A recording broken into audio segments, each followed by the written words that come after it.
The Weekly Harvest, an in-depth look at the Brandon Wheat Kings and the WHL. Washman trying to come up with it for Allison. Here's Allison right in front. He scores! Brandon Junior hockey fans, you've waited 2 decades for this. In the league's 50th anniversary, your Wheat Kings are the champions.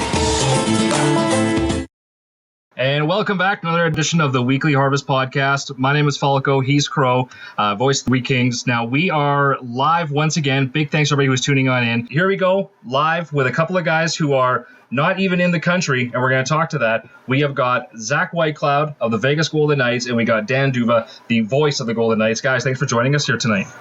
How's it going? Good to be with you. Yeah, thanks for having us.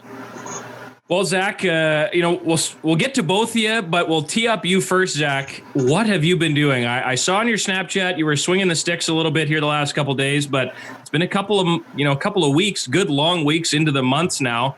What have you been doing to kill time?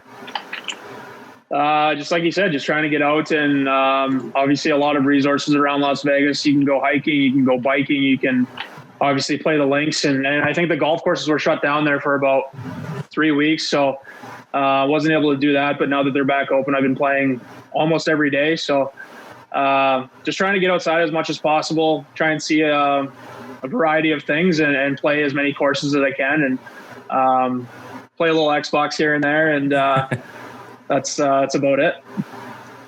How about you, Dan? Dan? Well, first of all, I want to know how, without a Manitoba connection, I found my way onto this podcast. As if there's not enough Brandon Wheat King connections to the Vegas Golden Knights, let alone Manitoba. You got, Shane Knighting from Neepawa. Darren Millard, of course. I have to apologize, Zach, and everybody else. I think Darren Millard could be my favorite former Wheat King. I think that's been part of it, is doing some of the broadcasts and doing podcasts like this one, interviews and doing some writing. I think that has, at least for me, kept me sane to an extent, just to have something to talk about, try to connect with people. And you guys know it. It's, try to satiate that appetite that we all have for sports and keep the conversation going. That's been most of it. I have attempted successfully baking banana bread with chocolate chips. I've done that a few times. And, I've got this I don't know what to call it. I might call it a treasure trove. Some other people might just call it a pile of junk. But I have all these old tapes from my high school broadcasting days that I've been trying to digitize. Not that anybody would have much interest in watching them besides me and maybe some of my friends, but here they are. The VHS tapes need to be brought into the 21st century, I guess. Can you actually watch those old videos of you doing that stuff? Because I got my old broadcasting tapes my mom gave me. It has never been watched. I remember making them. I don't want to relive it. I can just imagine. Oh no, it's cringeworthy. I mean, I don't know about just like playing sports. It's almost like you can adjust. You could watch a high school hockey game and say, "Oh, that guy's pretty good," but also know there's not a chance that guy's ever going to play in the NHL. Well, I listen to some of these hockey tapes and think, how did this person, me, ever broadcast in college, let alone professionally or in the NHL? But I think it's just a reminder that we all have room to grow, even if we are doing this at a pretty high level. There's always room to improve it. We know Zach is a student of the game. I got stories about Zach that I'm sure you guys could support, being a student of the game, always learning. As athletes do that, coaches do that, and of course we as broadcasters too. Zach, one of the funny stories that we talk about on our broadcast every once in a while when, for example, the night you made your debut in Edmonton or, your first point, that sort of thing, is the Pete Gerlinger, my color guy, who was the coach of, the Crocus Plains high school team in Brandon. He always made the joke. He said, I don't know how Zach did it, because the last thing I remember about Zach was that he was this pudgy little kid that just skated around with his hands like this, moving back and forth, pudgy little kid. Nobody ever gave you really any thought that you were going to turn into something. And all of a sudden, he said one day he was at a Verdun Portage game, and boom, there you were. You were 6 foot some tall. You were all thinned out. You had a kind of a chiseled jawline, and he's like, "What happened? When did that switch flip for you, going from the pudgy little kid in Brandon House League to a guy that had a real shot?"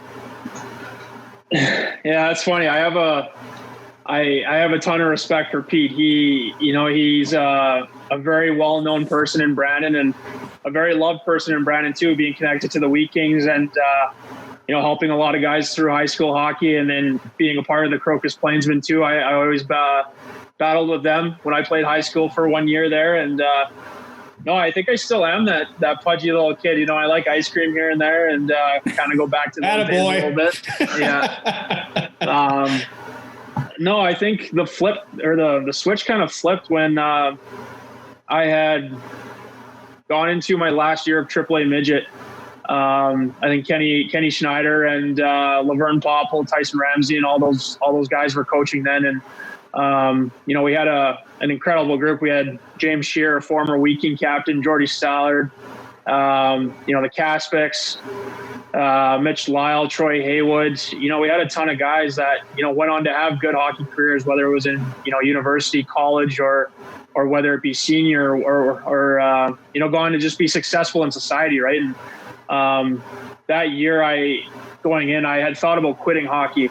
And I had this conversation, with my mom, and I was ready to be done. I was ready to, go to university or just play another year of high school hockey because I had moved to Central Plains to play AAA.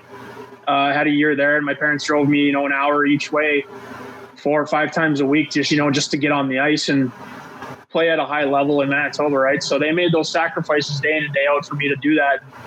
At the end of the day, for me to quit going into that last year just wasn't acceptable. And, whether it was right in my mind or not, it wasn't right for me to not give it a shot due to what the amount of effort that was put in by, my parents and my grandma and my auntie, that went into, driving me, feeding me, doing all those things, hotels and all those sorts of things. And that year I had a good year. I got picked up by Verdun, by the Leslie brothers, and, Crowe knows them. And they gave me a chance in Verdun. And then I kind of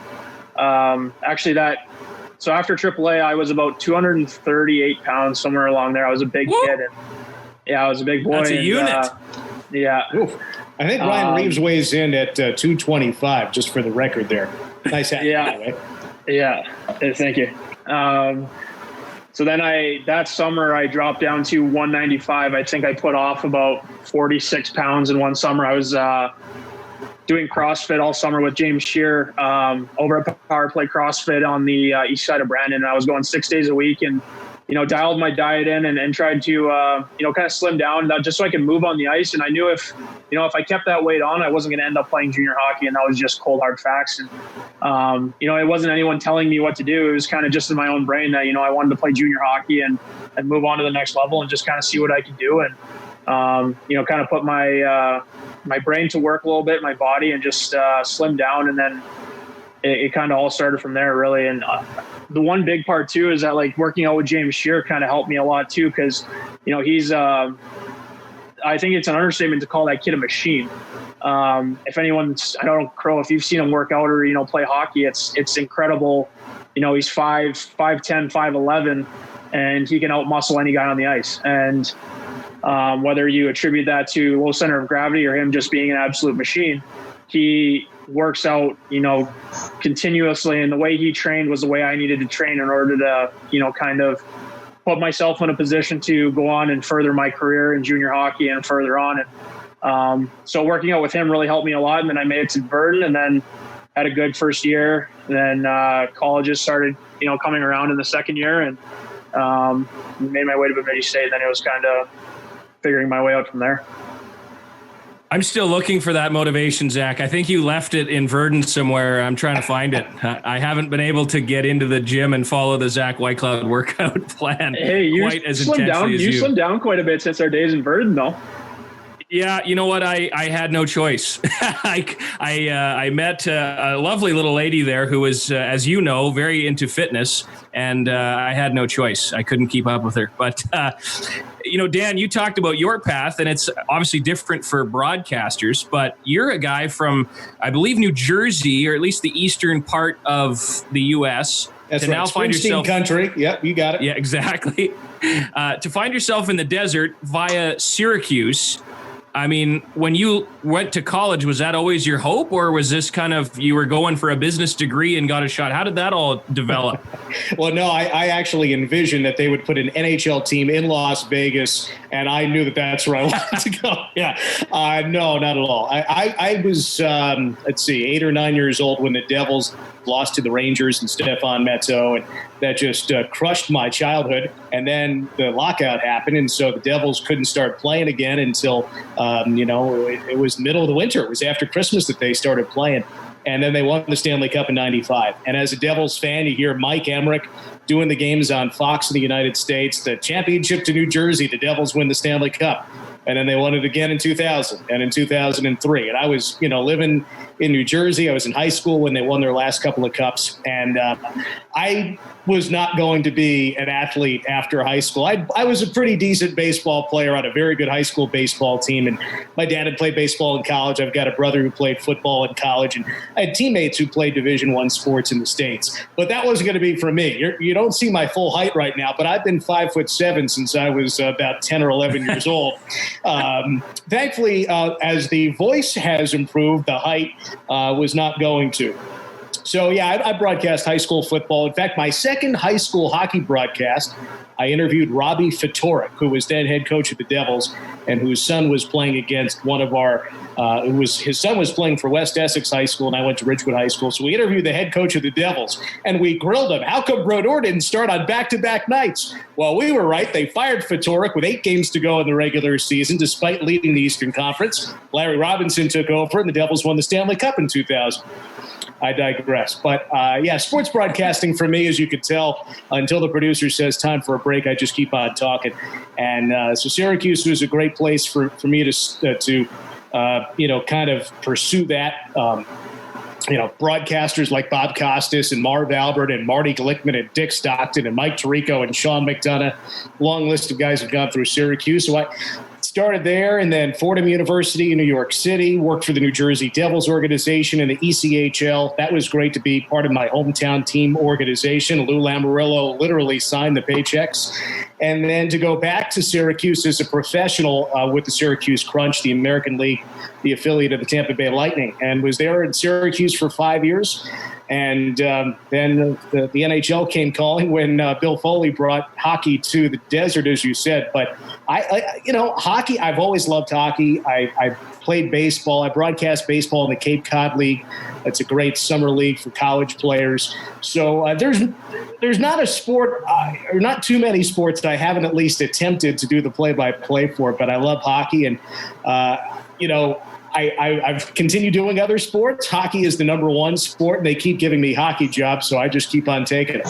What do you think the number one weirdest sport to you that you've been asked to cover is? Because quick side story, a number of years ago, back in my radio days, I was asked to become the voice of the pony chuck wagon races. I did that for 3 years, and I grew into actually loving it. Like I learned, the drivers, they're great people. But anyway, it was a blast. But along your way, was there anything that was out of the box that you didn't think you're going to be covering that you were asked to do? Yeah, I would say in terms of different sports, I'd say gymnastics was one I was totally unprepared for. Wrestling is a bit strange. So. And these are things that you like, how do you do the play-by-play of these things? And the answer is you don't. You just defer to the analyst. That's the way to go. And I think that some other odd – it's not even the sport. It's just like the approach to the broadcast. Like I just came across one of these tapes that I have from high school, and there was a charity roller hockey tournament. And I was like, it was like for in-arena entertainment, we had someone doing kind of the play-by-play over the loudspeaker, but I was doing sort of the color commentary while officiating the game. I was on skates, skating around, kind of calling penalties with a live microphone. And that was, again, something that you can't really prepare for. It was a show more than it was a broadcast. But, man, there have been a lot of crazy things that we've at least attempted to do. And I think that if we're trying to, make it informative and make it entertaining, that it'll come off reasonably well. Well, hopefully with the big arena in Vegas, they can attract a big curling event, and Dan can get a shot at Canada's other national That's what I have not done, and I enjoy watching curling, and I'd have to brush up on on the finer points and some of the rules. But that is a sport that I have yet to attempt. So that's a good one. The Continental Cup, it used to go to Vegas for a number of years in a row. Yeah. So if it comes back again, that just might be your shot right there. There you go. I've got to look out for that. Absolutely. So speaking of the building in Vegas, I mean, from the broadcaster's perspective and Zach from the player's perspective, it already has a legendary reputation. Yes, hi, that's just my kid in the background. The leader of our fan club. Don't worry about it. Don't worry about him. The building has already been legendary in terms of the atmosphere that it brings. Can you guys just kind of talk to that in both, like I said, from the broadcaster's perspective and from the player perspective? Go ahead, Zach, because I get to kind of look down upon it, but you're right in the middle of it. I'd be interested in what you have to say, too. Are you more so talking about the environment in T-Mobile? Yeah, just like, because I mean, I always kind of talk about, like, when we go on the radio to hype up our games, we talk about how, like, they're junior players, about how when they come out, they feed off of that crowd atmosphere. Like, if there's that buzz, if there's that electricity. And I know that sometimes in the pros, those guys say that they can kind of push that aside, or you kind of get used to the noise. But there's something about Vegas, and it seems the atmosphere and just the game style, that it must be incredible to be a part of it on one side, and it must be very intimidating to be coming at it from the other side. Yeah, well, I mean, and Dan can attest to it. He's been there right from the get-go. The atmosphere hasn't changed, from year one to now, right? And it's every night our crowd shows up, just as much as we do, and I think we feed off of each other, right? Funny story, I think it was my second game at T-Mobile. You know how we skate out of the helmet? So I stepped onto the ice and I toe picked and I fell. And and no camera got it. Like, no, it was Lucky. Never seen. Yeah, it was huge. That would have been only in our minds, Zach. Ask Joel Edmondson how that feels. He's been living that one down forever since he bailed in Carolina. Yeah. Hey, any publicity is good publicity. No, it's just different. You know what I mean? Like when we go on the road, you can tell, you know what I mean? Like it's just different than, I guess the easiest way to say it is nothing is like T-Mobile. And, when we go out there and for the anthem, it's a build up the entire way. And when we're standing in the tunnel in the dressing room, you can hear the building shake, when we're about to walk out, and, that crowd's ready. They're expecting, a good performance, right? And that's what we want to do, is we want to perform for them every night and make sure that their experience is the best that they can walk away from, and they can leave that building and say, wow, you know what I mean? And whether they've been to a game before or not, and whether you're coming for the atmosphere, you're coming for the hockey, you want to leave in a positive mindset, right? So no, I think at the end of the day, we both the crowd and the players feed off of each other, and it makes for a fun time playing hockey. And the broadcasters do too, to the extent that just the one clip that I hear quite a bit is when the Knights won Game 1 of the Stanley Cup Final and Tomáš Nosek scores into an empty net to seal the win.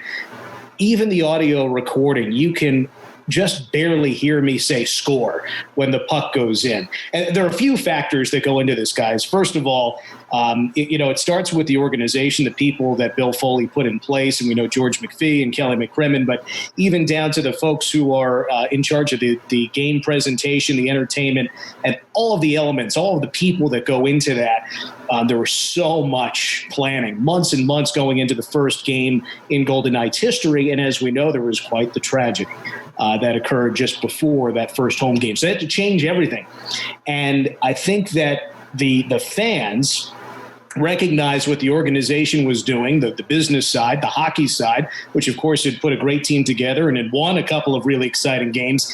And the fans finally felt legitimized. Las Vegas had never had a major league team before, even though it has been this center of sports, whether it's for tournaments or boxing events, minor league teams. They've never had their own major league sport, but they have over 2 million people who live here. It's a very large market.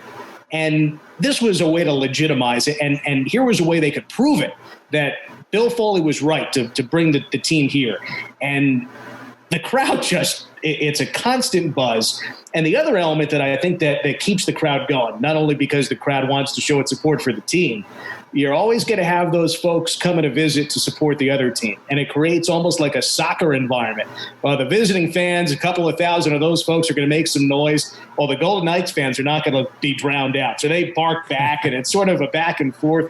And it seems like every game at T-Mobile Arena, regular season or not, feels like a playoff game at many other arenas. There's just a constant buzz. And some markets are more discerning.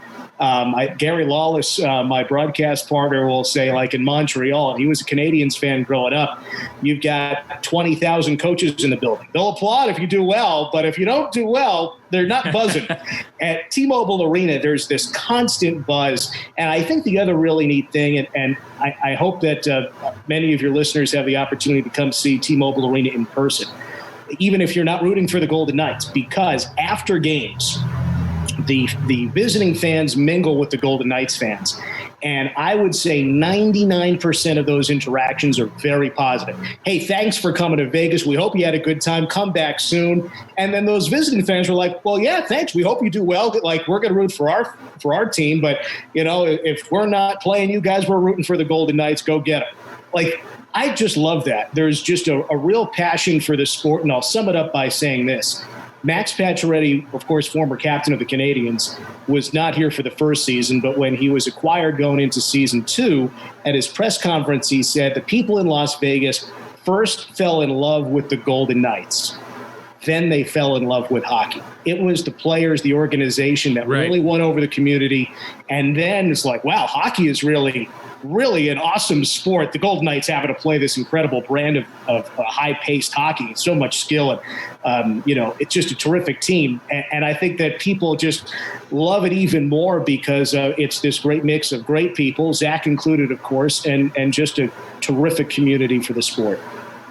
I think I've gotten in trouble for this a couple of times because, where we are in Brandon, we're 200 kilometers up the road from Winnipeg, Jets country. And, when they came back, and I mean, I'm guilty of it. I mean, my first word as a child was Timu because of the original Jets with Timu. And that's not a lie. My mom was here this weekend and I've got his jersey hanging in my display case. It's not up behind me, but it's in one just down the hall, much to the chagrin of my wife and her decorating skills. But, the Jets fans are a big part of this, but for whatever reason, whether it be the same type of, people that were on the fence about having a team once the Jets left, and then Vegas comes back and the amazing story and the players and the connections to Brandon, I argue every day that Brandon is slowly becoming a Vegas Golden Knights city. Me included. I've got, I'm a fan of the Golden Knights. Obviously, I'm a fan of Zach, but with all the connections, between Brandon and Ryan Reeves is one of my favorite Wheat Kings growing up. I've got, a Vegas jersey hanging up in this room too. But Brandon seems to have jumped on the same Vegas bandwagon, and maybe it's because travel's easy to get there from Brandon. A lot of people go there on weekends, but that leads me to this question for you, Zach. I know you'd gone to LA Kings development camp prior to signing with Vegas. Now, your family has a long history with the Wheat Kings, and we'll touch on that a little later, but what was the major factor in, say, I don't know if they offered you a contract or not, but choosing Vegas over, say, LA or any other options you may have had? Yeah, so that process was a journey, and right after we had lost our college season, I think we lost out in the second round to Michigan Tech. I think it was 2 days later, my agent is from Brainerd, Minnesota, so I drove down there. It's about 2 hours south of Bemidji, just kind of halfway to Minneapolis and St. Paul. And I spent the week with him, and we went into his hockey camp site that's in Brainerd, and it's known as Minnesota Hockey Camps, and it's very famous. It's a large campus, for a lot of kids to come to and train there. And I spent the week with him. We were on the phone with, multiple teams, GMs, and different groups, and just kind of narrowing down our list and just kind of hearing what teams had to say, right? And what they thought I could provide for their team at some point. Obviously not in the near future, but in the long run. So and then we kept narrowing it down and further, and I kept FaceTiming my parents, this is kind of what's happening, and this team's out, this team's in, sort of deal. And then we kind of, we narrowed it down to 4 options or whatever, however many options. And I went with Vegas because they outlined a plan for me that I knew I could accomplish. They lined out that I could go through this process and have a chance at playing in the National Hockey League. It wasn't going to happen overnight. And nothing in my life ever happened overnight. Playing junior hockey didn't happen overnight. Playing college hockey didn't happen overnight. And playing in the American Hockey League didn't happen overnight. Those things take time. And one of the big things that I took from my current D coach right now, Ryan McGill, he told me, he said, look, you can't get to step 4 without going through 1. You can't just jump through. You know what I mean? You have to go 1, 2, 3, 4. And that really resonated with me. And that I went back to the American League so that was after I signed my first year. So at the end of the year with the team. And then I went to the American League the next season out of camp.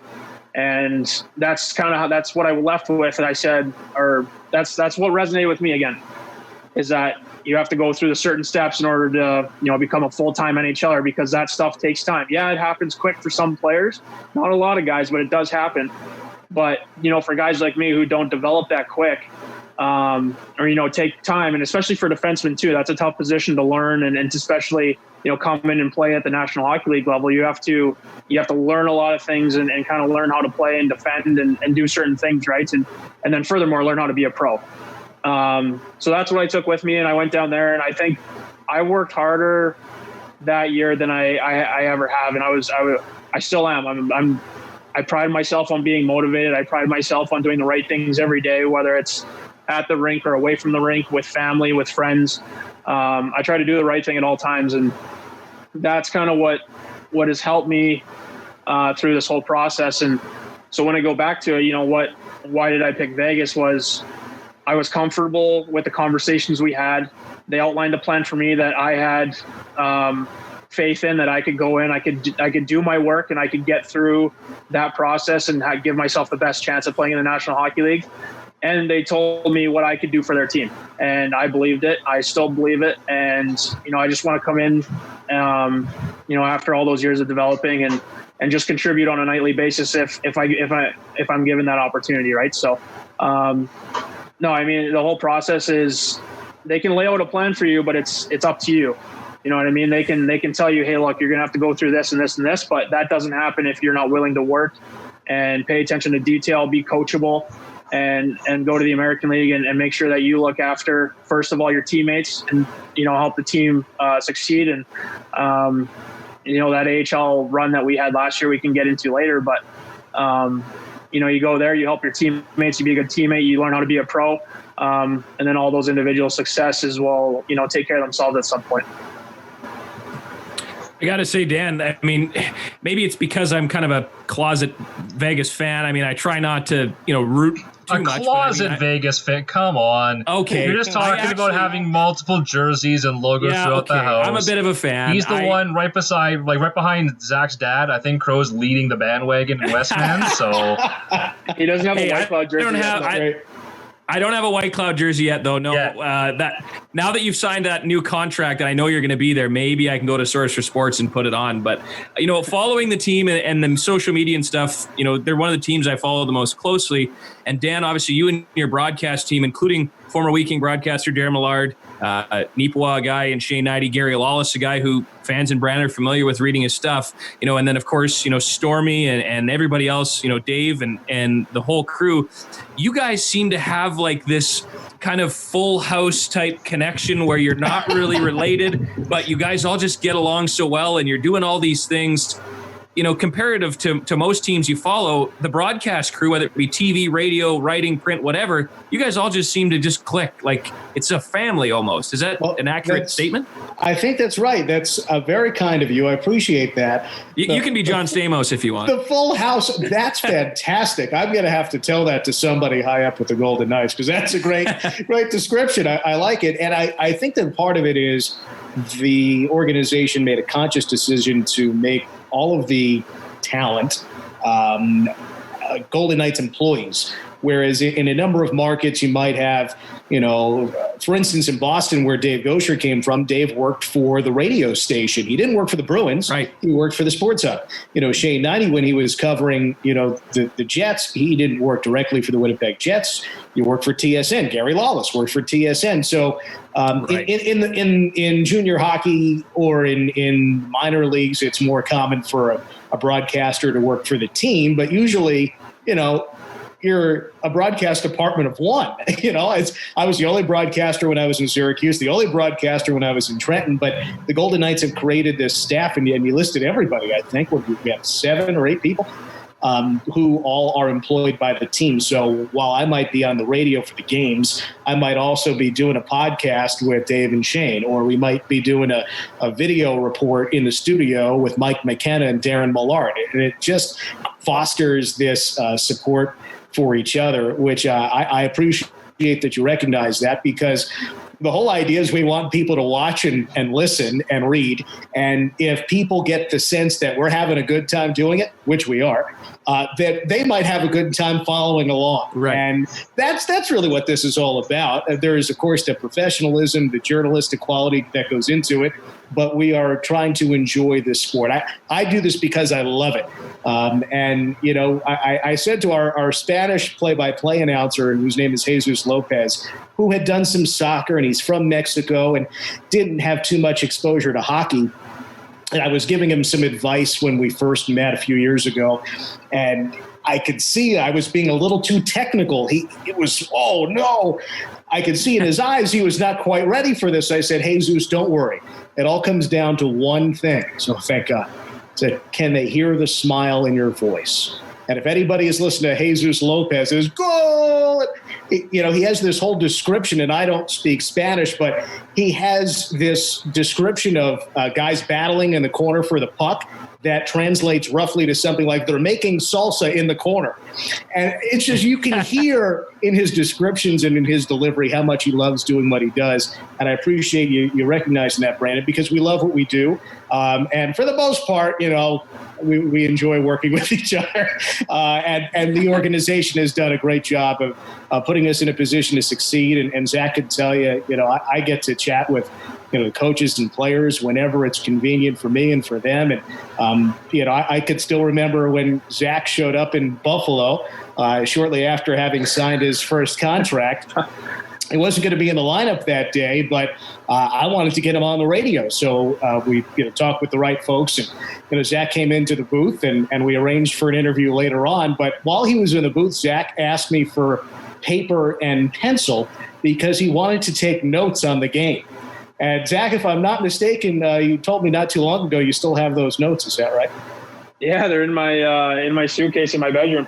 There you go. So I love that, and I it's so important for me as a broadcaster to tell stories. That's helps me. I want to know the stories because it helps me get to know the athletes, the coaches, and then to share that with the listener, because the listener wants to know who are those guys, and that's very important to me. And just a number of stories that I've amassed that maybe I should write down or something, but from the minor leagues in Trenton, and then in the American League in Syracuse, and of course with the Vegas Golden Knights. And even last year, Zach mentioned that the run to the Calder Cup final last year, the Golden Knights, as you may recall, were knocked out earlier than planned. So we actually went down to San Diego, some of us. We broadcast Western Conference final game, whatever it was, against San Diego. And I happen to know a few of the guys on that team personally. Ty McGinn, for instance, he and I were in Syracuse together. And so it was just neat to kind of reconnect with guys from that level in the American League, and just the stories that you share. And I'm sure you guys can think of stories from, just this past season of hockey, or maybe a story from 5 years ago, or a bus ride, or, a dinner, or whatever it is. We just got so many stories, and that's what makes what we do all the more special. And like Crowe was saying, you guys not only have the great staff for it, but when it comes to that new video set, I know you do a lot of radio work, but when you get to do any kind of that video set, that's like top-notch national broadcast kind of stuff coming out of a Vegas Golden Knights. So I think that team might set some precedents as well for other teams to follow suit. Yeah, and it's vision for the organization. You've got people who see the direction of and the tendencies, the projections of what sports media will be, and investing in it. And I mentioned earlier the game presentation at T-Mobile Arena. A lot of the same people who are involved in making that experience so incredible are also involved behind the scenes with the Golden Knights organization, helping to put together some of that video product. There is a great investment. I mean, you walk into the Golden Knights facilities, it looks like you're walking into the studios of TSN or ESPN or, a major network that's covering sports. They've got these edit bays and huge screens. It looks like they could fly the Starship Enterprise out of some of these offices. But that's the kind of investment that Bill Foley has made in this organization. He wasn't going to just do it, as a hobby or, just kind of, this would be a fun toy to play with a pro sports team. He's done everything the right way, put people in the right places. And those people, when asked, hey, what's the right way to do something, go for it. And it's just neat to see, we have a lot of different people from a lot of different backgrounds, but that diversity, I think, has made us strong as an organization. So people will throw out an idea and then we'll, rather than saying, oh, no, that could be hard, the mentality is more like, hey, let's give it a shot. Let's see if that works. And they go out and do it. I'm just glad that when we were trying to fill content that Chris didn't say, hey, Crowe, we need you to do a Brandon Wheat King daily fitness update like K90. Shane is qualified for that. Some of us broadcasters are not. I sent that email to a few players. I thought I would leave you off that chain. Thank God. You talked about diversity, but one common denominator in Vegas, obviously right from the general manager and then Von Karpen and Bobby Lowe's in the scouting department to the first signing of Reed Duke to Mark Stone to Ryan Reeves to, of course, Zach's connection. Now, I'm not sure if you knew this, Dan, but growing up, Zach, his house was full of Brandon Wheat Kings from time to time as his mom, who is... I don't even know if there's. I would like us to try and go through the list, Zach. Yeah, how many Wheat Kings did you guys billet while you were growing up? I think we started when I was 3 or 4. There were a couple of years where my parents took breaks just because I was starting to get into higher level hockey and stuff like that. And then my mom got bored, and then we picked up another one, and I think we went through. I have to ask my mom for sure. I want to say no less than 7 or 8. Now, without offending and missing anybody, what are some names that kind of pop up that you remember having in the house growing up then that were a big influence on you?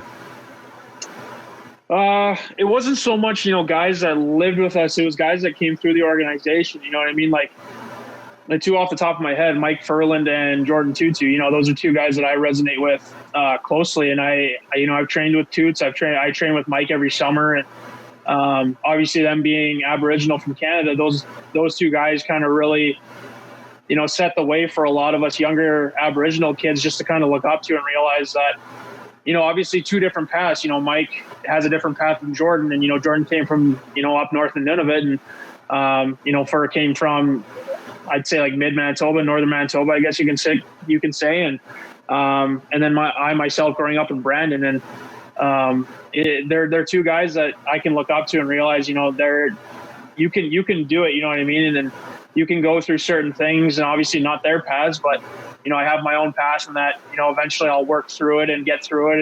And if I want to play in the NHL, you just got to work hard at it and, keep on that good road, as a lot of people like to say. So I remember doing, Zach, the year in Verdun where you and I worked together, I remember doing the year-end awards and emailing the parents and saying, do you have any pictures of, your sons in a younger day? And your mom sent a couple. And my favorite one, and I think you might remember this, it's Jordan Tutu in the Wheat King dressing room before it was renovated to be all nice. And it must have been a skate with the Wheat Kings or something. And you're sitting on his shoulders like a piggyback. You must have been like maybe 7 or 8 years old. And you were just sitting there and you had this big smile on your face, like, this is my guy and I'm a big fan. And you just were on cloud 9 in that picture. And for whatever reason, I've always thought that it's too bad that you guys couldn't have overlapped at your pro career. Obviously, he's a little bit older than you, but your hat, we got to touch on that. Dan mentioned it earlier. Ryan Reeves, he stood me up for this show tonight. I wanted him on here with you too, but I sent him a message on Twitter from the team account, the Brandon Wheat Kings account. And I said, hey, Ryan, I know that you're probably busy, which is, we all know that's a lie. Nobody's doing anything right now. And he iced me. He never replied. And then you come on wearing a 7-5 Brewing hat, which is his company. That's some free advertising that I'm not okay with right now. We got to get him on. Apparently he's getting it anyhow. Yeah, I'm sure he's got an important marketing meeting, Brandon. I mean, he's got to design more hats like that or come up with some new flavors. I'm a fan, and I'm not saying that because I know Ryan. I actually really enjoy some of what he's been putting out there. Yeah, maybe, Zach, you can send him a message, guilt him a little bit, and maybe get a couple of hats or a couple of cases of 7-5 Brewing smuggled up over the border here. I don't know. I mean, you can take it up with yourself. What are you going to do about it? Yeah. Yeah, you know what? Yeah, no. I grew up watching Ryan Reeves beating guys up while I was playing mini sticks along the glass. That's not where I want to take that by any means. Yeah, but I got it. You'll gladly stay on the other side of the glass for that one, hey? 100%. Yeah. I got to tell you, it's still one of the great moments in Golden Knights history for Ryan Reeves to score the conference clinching goal against the Winnipeg Jets in Winnipeg. You know, he was just getting into the lineup. He had just played his first Golden Knights playoff games several days earlier against the Sharks because Will Carrier got hurt. But for him to, just incredible that the Golden Knights did what they did in that first season. And Ryan was still trying to find his place, his identity on a new team at that point. And then he scores one of the biggest goals in franchise history, and it's in his hometown. I mean, he's done a lot of great things for the Knights in the couple of years since then, but how that moment for him doesn't go down as one of his greatest ever, that is just like, you can't make it up, right? If you were to send that script to Hollywood, they'd turn you away. And Ryan made it happen. Yeah, I mean, speaking of good things for the organization, that I was going to bring it up earlier, but going back to, Dan and his broadcasting team and everyone that kind of, puts in work to make those shows happen. And obviously guys like Dan who, bring the excitement and energy to people listening through the radio or watching on TV. That's one of the biggest things. And that's one of the questions, they're the feeling that I got from my interview with George and Kelly is that, you can be a good employee, you can be a good hockey player, but if you're not a good person, then you're not helping much. You know what I mean? So I think that's one of the biggest. And Dan, you can probably attest to it. Is everyone in this organization is a very good person, and they're a joy to be around. They're always happy, and they're always complimenting each other, whether it's in the work environment or for us on the ice in practice, in the video room, whatever it is. You got good people everywhere. And that's one of the vibes that I got from, our meetings is that, you can be a great hockey player, but if you're not a good person, then, this isn't the place, you know what I mean? So, that's what I pride myself on is, if I can be a good person first, a good person in the community here in Vegas, and that was the same way in Chicago is, if I can treat people off the ice at, away from the team and obviously my teammates, my coaches, the scouts, the general manager, the ownership, then I can go and play hockey freely. And, if you're not being a good person, then you're not helping much. Yeah. You're so right, Zach. And it's just you pinch yourself sometimes to think that you're part of this really neat group of people, but it does go back to just being kind and being humble. Humility will take you a long way in this business. And, I think back to the different people that you come across, and, you can be extremely competitive. You can be extremely ambitious, but you can also be kind. Whether it's, rubbing shoulders with Kelly McCrimmon or Marc-Andre Fleury or Kenny, who operates the elevator at T-Mobile Arena. You could be kind to all these people. It doesn't matter what your role is with the organization. That's just part of being a good person. And I think, Zach, it was interesting to hear you guys talk about, billet families. And, for me, they don't call it billet families in the Cape Cod Baseball League. They just call them host families. But I think of the host family that I lived with when I was broadcasting baseball there in Cape Cod during my college years, and I am still part of the family. I mean, that's a relationship that wasn't just for a couple of summers. Those are things that last a lifetime. And I still go back and coach some student broadcasters there in the off season for hockey. And I think it just reminds you of your roots. And boy, if you could talk to your well, I'm 35 now, but if you could talk to your, 25-year-old self or your 15-year-old self and think, boy, this is what you're going to get to do, to remember where you've come from, the people, you talked about this earlier, Zach, the people who helped get you there that went out of their way, whether it's family members or billet family, the mentors, coaches, teammates, who, colleagues, whoever it might be. We hear that phrase, a self-made man or a self-made woman. I'm not sure that there's ever really such a thing. We're all a product of the people who've helped us. And sometimes you learn things from people who were not good to you. And you learn, hey, I don't want to be thought of in that way. So we're all a product of our experiences. But I think that so much of that, being a kind person and remembering your roots, I think that, you talk about character, Zach, I think that stuff goes a long way. And to go back to the host family, I mean, Crozy knows, my billet family in Verdun where I played junior, and great people. Yeah. And I talk to her like I talk to my own mom. You know what I mean? I go to her with problems. I go to the both of them, and my billet dad, I still talk to him like he's my father. And then funny enough, I got to know, and I think Crow, the Scarfs, don't you? Yep. Yeah. Chad and what's his wife? Chad and Rita. Rita. Yeah. So Chad and Rita, the Scarfs, as they're well known for, own a cattle ranch just southeast of Verdun. And they gave me my first ever job in junior hockey. And, we didn't play too much during the league. Like we play the odd Tuesday, Wednesday, or Thursday, but usually one game a week and then on weekends. And so I'd work during the week. I'd get up, 7 o'clock, go skate, get out of there by 11, 12 o'clock, go eat lunch, then go out to work for the afternoon. And that's a family that I like. My billet families, I call them mom and dad. They're like my parents. And I didn't spend as much time with them as I did with my, original billet family, but they're people that I call family. And, Rita and Chatter, I try to call them at least once a week and just keep up. And, they have 2 kids, Kate and Danica, and both heavily involved in sports. And, it's 2 kids and a family that I love very much, and spent a lot of time out there, stayed out there after work, and, helped with homework and things like that. And just got to know them really well. And again, with your host families, like you're a part of the family, and it doesn't happen like that all the time. There's some scary stories, but there's more good stories than there are bad ones. Yeah. So, I mean, the relationships I built and created and just kind of, still have in Verdun makes me, cherish my time there, because without those 2 families, and obviously my parents and everyone else that, went into helping me get, through those levels, I wouldn't be here without them. And, I still, when I go out in the summer, when I go home in the summer, I always go out and I try to, work on the farm a few times and go out and hang out with the kids and just sit down and have a drink or whatever and just hang out and kind of reminisce about the days in Verdun and, me helping out with homework. And it brings back good memories, because I only had 1 family going into that.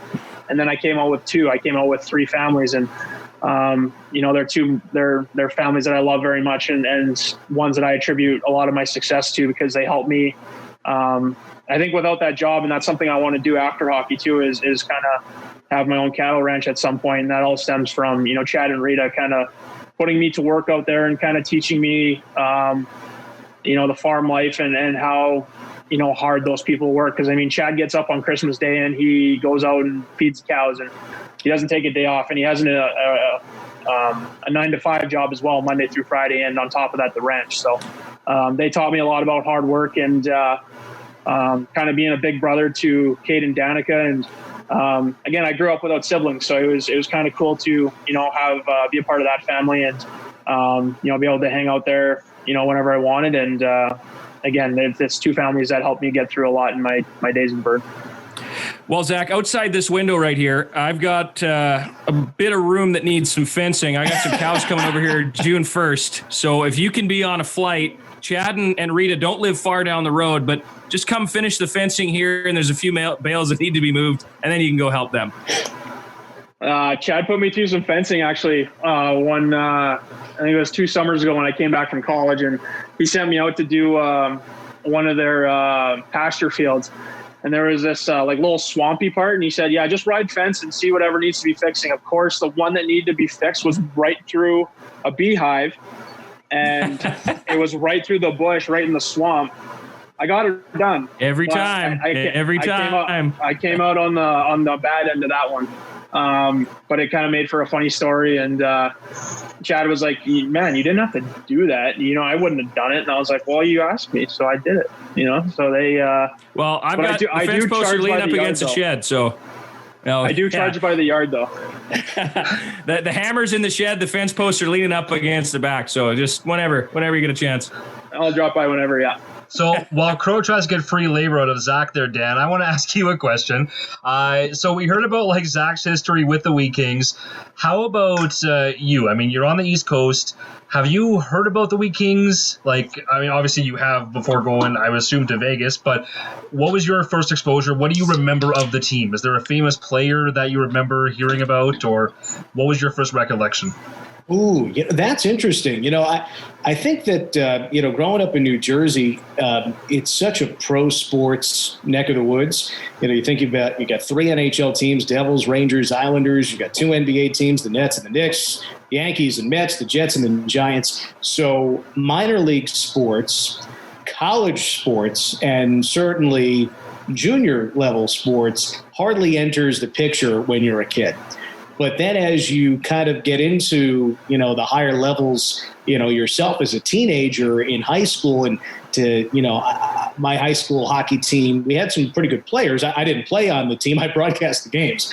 But you were aware of, the talented players who were looking at, different junior leagues. Now, nobody was going to the WHL from New Jersey, but then the other guys that were thinking about going the collegiate route. So I knew guys who played college hockey. And then once, I was in college, I broadcast junior games for a team called the Syracuse Stars. And that was when I became more aware of not only the importance of junior hockey, but kind of the 3 main junior leagues in the WHL, the OHL, the Quebec Major Junior League, and the Syracuse Stars were in the Empire League. They were not one of the top tier teams even in the United States, but like the Sestitos had played for the Syracuse Stars and some other guys that did eventually move up. So I was aware of that history. And then when you kind of get a feel for, okay, here are some names that I know and here's their path, then you become more familiar with the different levels of junior hockey. So I would say that I don't know that I could tell you the first Brandon Wheat King I was keenly aware of, or even which one I first met. But I'm sure it was around that point in time where I would have come to know, okay, this guy played for the London Knights. This guy played for the Brandon Wheat Kings. And, we're talking probably 2004, 2005. So if you had some names, to rattle off from maybe 20 years ago. Ray Ferraro. Well, there you go. Okay, Ray Ferraro scored 100 and what was it? We talked about this last week. 108 goals. How can you possibly forget that number now after a conversation? Yeah. Because Darren Dreger always jokes that it was 109 or 170. It's never serious with those two guys.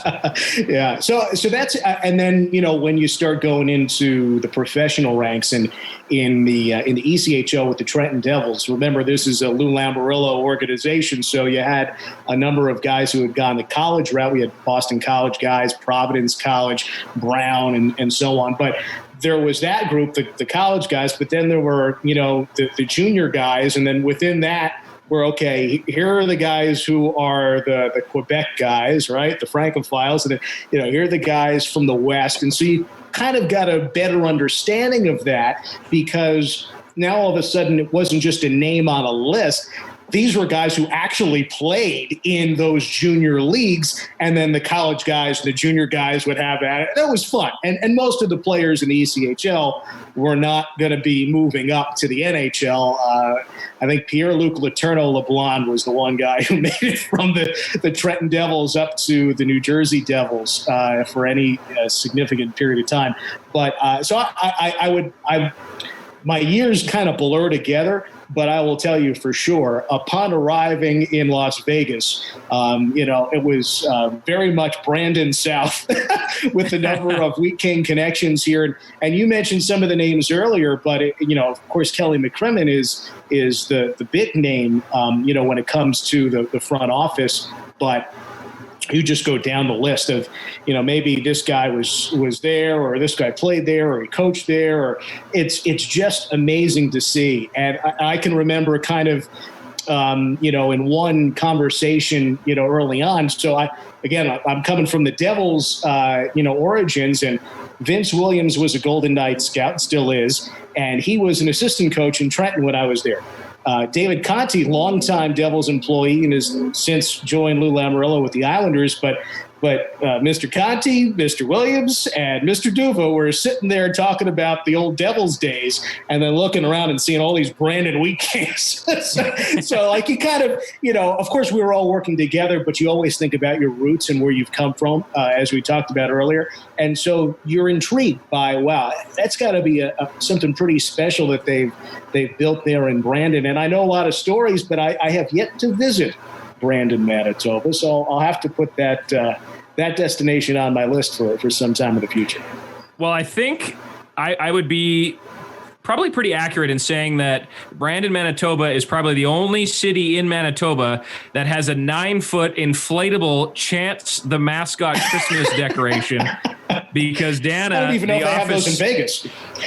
The office executive with the Wheat Kings had to buy one from the armory or the store in Vegas and set it up. It was too cold to set up outside, so she had it set up in her living room, a 9-foot glow-in-the-dark Christmas decoration. Wow. The amount of unique Vegas items around the Wheat King office is getting out of control with those girls. Can we acknowledge the fact that Crowe just said one of the biggest cities when there's only 2 cities in Manitoba? Yeah, you're right, Zach. Winnipeg and Brandon. You're throwing shade at Portage and Dauphin now? They don't count? Yeah. You're knocking Portage and Dauphin. As we get close to wrapping this up, obviously the big question that we have to ask you guys, and it's kind of different for both of you. I know, Dan, you've stayed busy doing podcasts, interviews, videos, and content for Vegas, and Zach's been swinging the golf club and not really been able to get on the ice. If I were to ask you, Zach, I know you're going to give me a political answer, but do you want the season to continue right now, or has it gone too far to the point where it's going to take you some time to get back into it? What are your thoughts on finishing the season instead of maybe just looking ahead to next year? What are your thoughts on this whole pandemic thing? Well, when you ask what I want, I just want to play hockey. I want to play for the fans here in Vegas, you know what I mean? And obviously, whether there is fans or there isn't, it's all like everyone has their own opinion, right? And it's all speculation until, a certain plan comes out or whatever is kind of brought up about it. But yeah, I want to play hockey, and I want to play for our fans, and I want to do well for our fans. We want to do well for our fans. And as for getting back into it, I think you guys just, you got to look after your body. You got to try and find different creative ways to stay in shape, and just be ready for all scenarios. I mean, that's all you can kind of do right now. Dan, what are your thoughts? I follow up with that, and the thing that just kind of blows my mind is how, with all the sports trying to get back into game shape, how hockey players have this added element of ice. And I'm sure Zach, can speak to this more directly. You can't train properly unless you have ice. It's not quite the same. Whereas basketball player, football player, baseball player, et cetera, you can get in the gym and relatively approximate what you need to do to get ready for a season. But a hockey player simply can't do that without being on the ice, no matter what you do in a gym. I would like to get out there. I mean, I'd like to get on the ice myself. That'll burn some calories from all the ice cream. But I am optimistic as well, and I can understand some players who are on teams that are long since out of the playoff picture, that don't see the value in getting ramped up again, play a handful of games, and not really have a shot at going very far. Of course, the Golden Knights, let's be honest, the Golden Knights are in first place. Golden Knights are in very good position to make a long playoff run, especially with the time that we've had since the last game. The guys who might have been out with injuries like Max Pacioretty and Mark Stone and Alex Tuck. Pete DeBoer told us a couple of weeks ago, those guys are all 100% now. And that would be the case with other teams too. But you see where I'm going. So, again, you read the latest, and Gary Bettman, I think, has been very good at talking about the integrity of awarding a Stanley Cup and not wanting to turn it into a gimmick. They want to do this the right way while also not impacting next season. They want to play a full 82 games next year. How far can they push back this season? Then, of course, you've got the economic concerns, the health concerns, and, people of higher pay grade are in charge of those things, not me. But speaking as a journalist, a broadcaster, and a hockey fan, I think that what Vegas did for the people of this community a few years ago when they launched the franchise, and then how they helped the franchise come together in the face of the October 1 shooting, it is such a powerful, emotional, bonding thing to have a sports team to rally a community. And that's the case in Vegas and many other places around North America. So I know that the competitiveness of the athlete, like, of course, Zach said a moment ago, wants to get out there and play hockey and win hockey games and go far in the playoffs. And sports fans of all stripes just want to see live games again. As much as I enjoy going into the archives and watching documentaries, I want new sports to watch. I want new stories to tell. So if it's July or whatever the format is, I'm optimistic that they will find a way to get going again. And for the Golden Knights to be part of it, I'm even more excited. I might feel differently if they were, a last place team, of course. Right. But they're not. So I don't have to worry about that. I'm looking forward to a terrific, talented Golden Knights team going out there, and the people will watch and will listen, even if they can't be in the building. Only 18,000 people would fit in T-Mobile Arena for a game, but there are over 2.3 million people who live in Las Vegas, not to mention all those fans in Brandon and around North America who would be tuned in as well. I think another thing I think everyone has to look at is it's the same scenario for everyone. Yeah. You know what I mean? Like, it's not as if, some guys get ice and the other guys don't. Obviously, you have your injured reserve players that, do get to rehab and things like that. But, it's the same situation for a lot of teams. And coming back is going to be different for everyone. And everyone's going to have to work their way back in. And that's assuming the season does come back, or if it doesn't, then what have you. But at the end of the day, it's the same situation for a lot of guys. You got to, find different ways and be creative and just try and keep your mind and your body right, and keep it sharp, and just kind of be ready for all scenarios.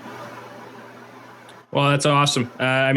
Chris, you got anything else? Number one Netflix binge that you guys have been going to? Oh, yeah. Great question. Number one Netflix binge. Dan, you need some time? Go ahead, Zach. I've got a few in mind, but go ahead. Okay. Well, it's not Netflix. I watched Game of Thrones. Oh, I wasn't expecting this that. was That's a good answer. So I started this at the start of quarantine. So when was that? How long have we been in here for? 2 months? Middle of March, more than wasn't 2 it? months. Yeah, it was March 11th. So yeah, but almost there, almost 2 months. I went through Game of Thrones in a little under 2 weeks. Oh, wow. Well, did you sleep and eat during this period of time as well? Well, I took a nap on the couch for about 20 minutes and then kept watching. But skip the dishes right to that window beside him. They just drove by and dropped off his dinner right through that open window. Yeah, put it through the doggy door so I can just grab it.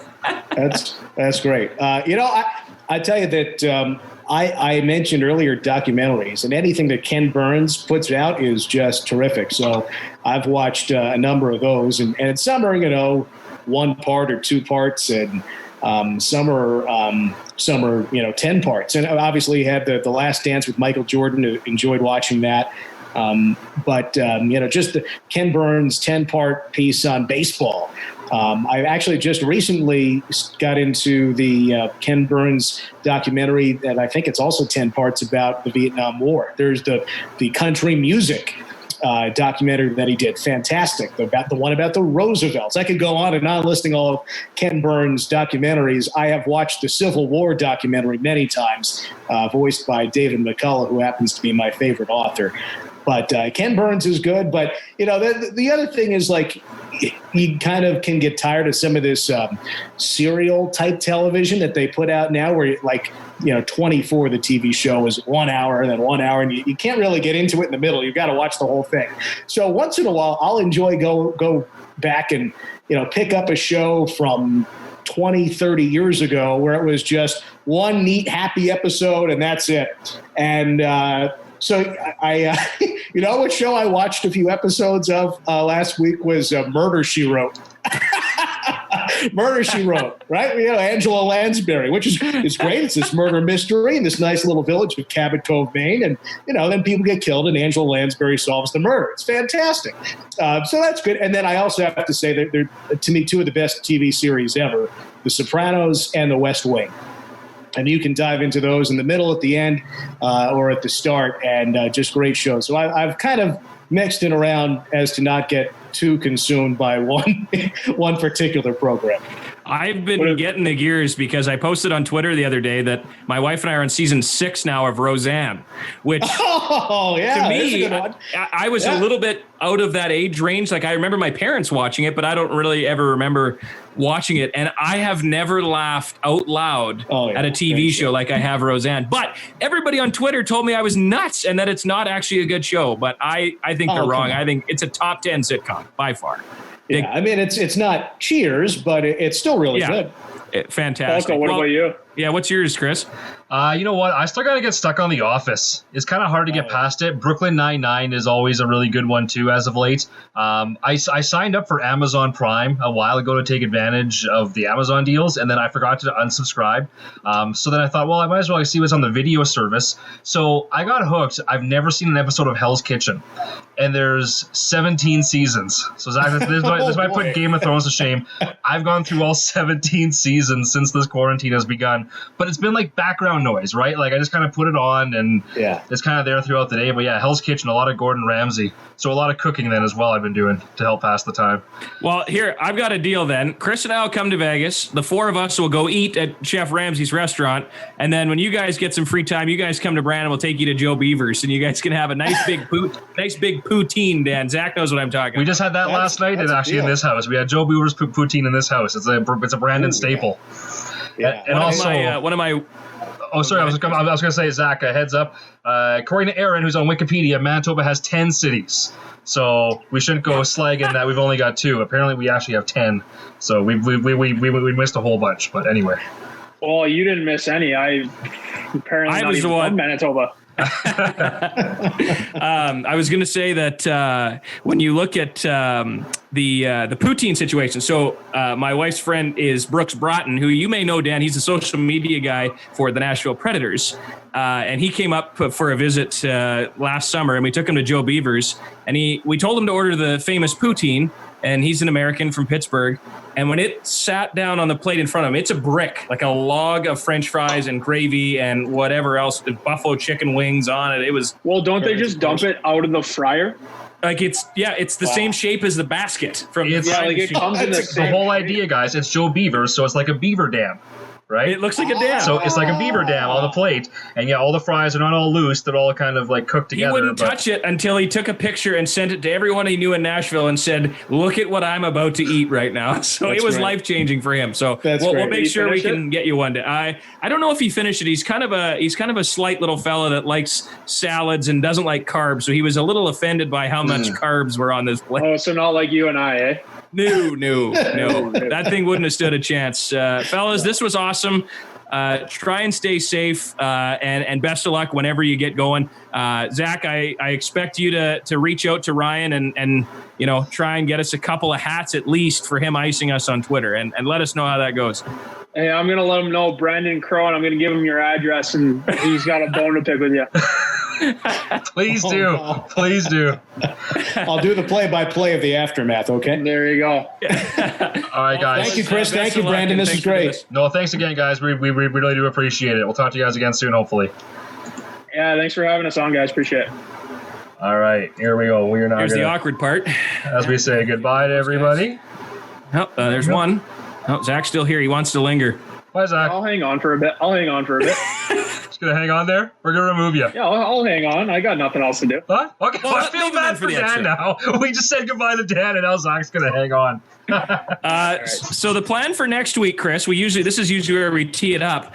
Well, maybe at this point, Ryan Reeves will have showed up at my door and I can convince him to jump on live. But no, the plan is for next week is to reach out to both Travis Sanheim and Ivan Provorov and do a little Philadelphia Flyer look. Obviously, Sanheim didn't play for Brandon, but he's an Elkhorn kid and Western Manitoba kid similar to Zach. And of course, Provy, one of the best defensemen to roll through the Wheat Kings organization. So just ironing that out this week, and we'll have more details on that as we head into the weekend. If you're watching this live, if you're one of the viewers, as always, really do appreciate it. But if you're listening on the Traditional Pie podcast means, of course, appreciate that as well. Next episode will be live next Monday at 8 o'clock, and again, available that following Tuesday beginning at noon at qcountryfm.ca or wherever you get your podcasts. So thanks for tuning on in tonight. Any final words from you guys? Zach, you're here for it. Any final word? You got to say hi to your mom. Is Donna listening somewhere? Yeah, probably. Hi, Mom. Hi, Dad. From Vegas. Hopefully you figure her out by the end of the hour. If not, then too bad. Yeah, Donna, if you had trouble with the technical side of things, just send me a text and I'll walk you through it. Oh, she's going to be so mad at you, too. All right, everybody. Thanks for watching. We'll talk to you again next week. Be sure to follow Q Country and the Wheat Kings on Twitter and Facebook for all your Brandon Wheat Kings news. Thanks for listening to the Weekly Harvest.